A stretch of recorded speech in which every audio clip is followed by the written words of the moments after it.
Que la force soit avec toi, à jamais. Le problème en physique, c'est que des forces, il n'y en a pas qu'une. Dans cette vidéo, on va faire un inventaire de toutes les forces qu'il faut connaître en terminale, ce qui est rassurant avant un DS de méca ou le bac. Sans doute la plus connue de toutes les forces, le poids, mg. Attention, il n'est valable qu'à la surface de la Terre, où petit g, la constante du champ de pesanteur terrestre vaut 9,81. Ailleurs, il faut appliquer la force gravitationnelle qui est valable pour tout couple de masse M1 et M2 qui alors vont s'attirer.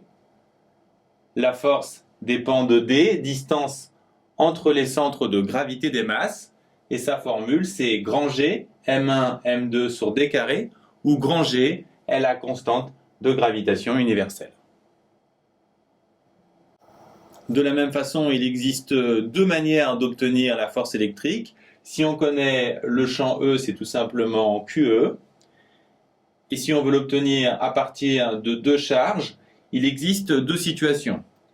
Soit les charges sont de signes différents, et alors elles s'attirent, soit elles sont de même signe, et alors elles se repoussent. Dans les deux cas, la formule est la suivante. K Q1 Q2 sur D carré, où K vaut 9 fois 10 puissance 9. La poussée d'Archimède s'exerce sur tout corps plongé dans un fluide. Sa formule, masse volumique du fluide, justement, fois V fois G. Elle s'exerce vers le haut. Attention, si l'objet flotte, le volume est alors le volume immergé. Elle s'exerce également vers le haut, évidemment.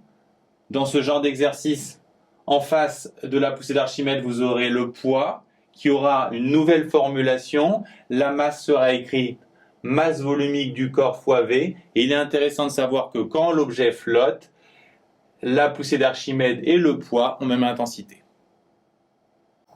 Dernière force pour laquelle vous devez connaître une formule, la tension d'un ressort. Un ressort a une longueur à vide, qu'on note en général L0. Si il a justement cette longueur, c'est simple, il n'y a pas de force. Par contre, si sa longueur est plus grande, c'est-à-dire si on l'a étiré, il y aura une force de rappel qui aura tendance à lui faire reprendre sa longueur initiale. De même, si on le compresse, la force de rappel, cette fois, va vouloir l'agrandir, lui faire reprendre une longueur proche de L0. Dans les deux cas, la formule est la même.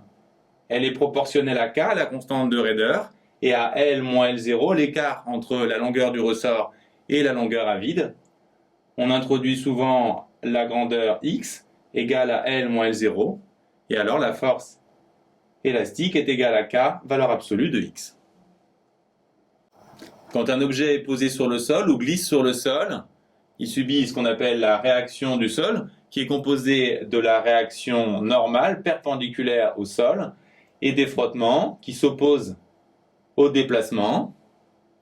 Et la réaction du sol, c'est tout simplement l'addition de ces deux composantes. Par contre, on ne peut pas les calculer par une formule, on les trouve indirectement, soit avec la première loi de Newton, soit avec le théorème de l'énergie cinétique. Enfin, pour étudier le mouvement d'un pendule, vous devez savoir décrire la tension d'un fil qui suit tout simplement le fil. Elle est perpendiculaire au mouvement, donc son travail sera nul, exactement comme le travail de la réaction normale.